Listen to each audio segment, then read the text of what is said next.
Bismillahirrahmanirrahim. Assalamualaikum warahmatullahi wabarakatuh. Selamat siang, salam sejahtera untuk kalian semua. Saya di sini akan menjelaskan mengenai apa itu cerpen. Nah, cerpen itu sendiri dalam sejarah sudah ada sebelum abad ke-10. Pada waktu itu, cerpen umumnya tidak dianggap sebagai bentuk sastra yang berbeda. Tak satu pun dari itu, cerpen merupakan cerita pendek seperti yang telah didefinisikan sejak abad ke-19. Tetapi mereka membentuk sebagian besar dari lingkungan tempat cerita pendek modern muncul. Cerita-cerita pendek modern muncul sebagai genrenya sendiri pada awal abad ke-19. Contoh-contoh awal dari kumpulan cerita pendek termasuk dongeng-dongeng Grimm bersaudara yang diterbitkan pada tahun 1824 sampai 1826. Lalu ada Evening on a Farm near Dinkanka yang diterbitkan pada tahun 1831 sampai 1832 karya Nikolai Gogol. Karya Edgar Allan Poe dan Twistle Tales yang diterbitkan pada tahun 1842 karya Nathaniel Hawthorne.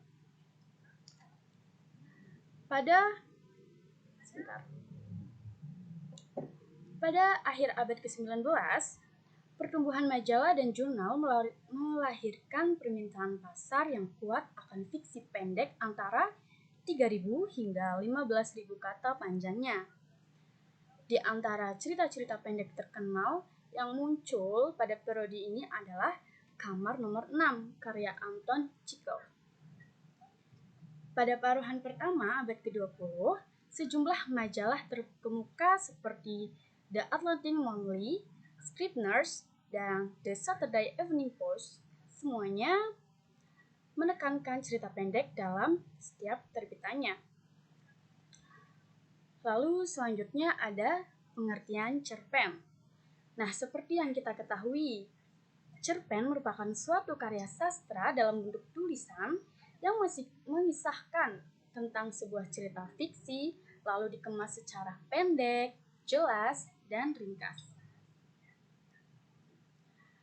Ada juga pengertian cerpen menurut para ahli nih. Yang pertama, menurut Tarigan, cerpen adalah sebuah cerita rekaan yang masalahnya singkat, jelas, dan padat serta terkonsentrasi pada suatu kejadian. Yang kedua, menurut Sumarjo, cerpen adalah sebuah cerita fiktif, relatif pendek, dan hanya mengandung satu kejadian.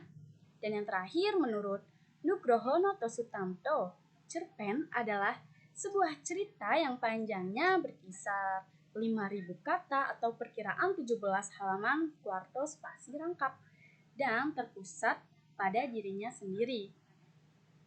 Nah, tujuan cerpen sendiri adalah untuk mengungkapkan perasaan penulis dalam menuangkan imajinasi atau hayalan pada sebuah cerita dan juga dapat menghibur para pembaca sehingga si pembaca dapat memperoleh hiburan atau mendapatkan teguran atau juga mendapat sebuah nasihat dari sebuah cerpen tersebut.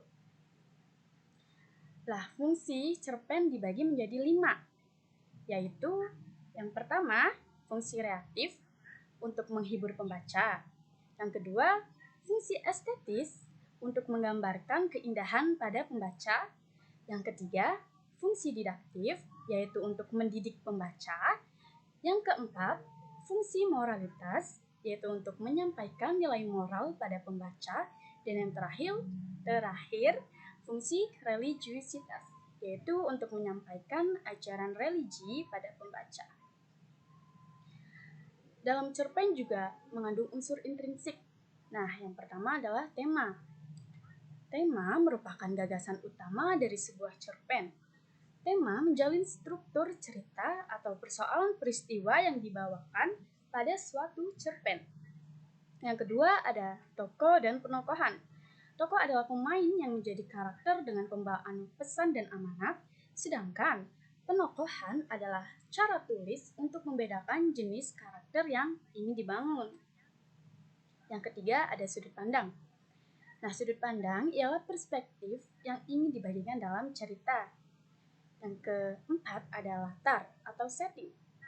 Nah, latar atau setting adalah yang berkaitan dengan waktu, lingkungan, kebudayaan dan sosial, dan tempat tertentu yang melatar belakangi terjadinya kisah dan cerita. Yang kelima ada plot dan alur. Plot, alur, atau struktur adalah bagian yang membentuk suatu cerita dan kisah dari sebuah cerpen. Yang keenam ada gaya bahasa. Gaya bahasa yaitu merupakan cara penggunaan bahasa dalam sebuah cerita, diperlukan diksi atau pemilihan kata yang tepat untuk membangun suasana cerita yang sesuai. Dan yang terakhir ada amanat. Amanat adalah pesan moral yang terdapat dalam sebuah cerita cerpen itu sendiri. Nah, selanjutnya ada unsur ekstrinsik dalam cerpen. Yang pertama adalah latar belakang penulis, yaitu sebuah faktor dalam diri penulis yang mendorong penulis dalam membentuk sebuah cerpen. Yang kedua ada latar belakang masyarakat, yaitu faktor lingkungan masyarakat sekitar yang mempengaruhi penulis dalam membuat cerpen tersebut. Dan yang ketiga ada nilai yang menjadi unsur ekstrinsik dalam cerpen. Dan nilai-nilai tersebut diantaranya adalah nilai agama, nilai sosial, nilai moral, dan nilai budaya. Selanjutnya, struktur dalam cerpen. Struktur dalam cerpen yang pertama ada orientasi, yaitu bagian yang mengandung penentuan peristiwa, penciptaan gambaran visual latar belakang, latar suasana, waktu kisah, pengenalan karakter, dan arah menuju komplikasi. Yang kedua ada komplikasi, yaitu cerita bergerak menuju konflik, atau puncak masalah yang memengaruhi latar, waktu, dan karakter. Yang ketiga ada evaluasi, yaitu bagian yang menyatakan komentar pengarang atas peristiwa puncak yang telah diceritakannya.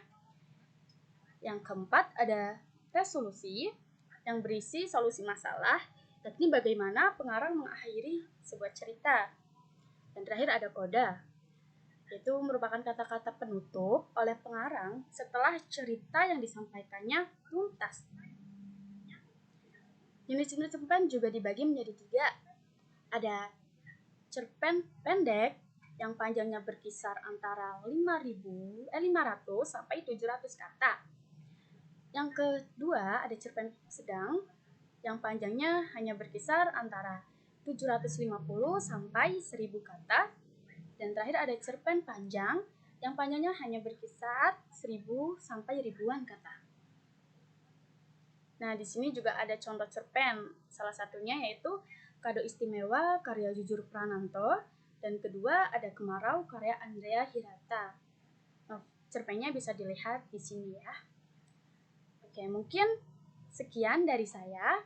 Mohon maaf bila ada kesalahan kata. Wassalamualaikum warahmatullahi wabarakatuh.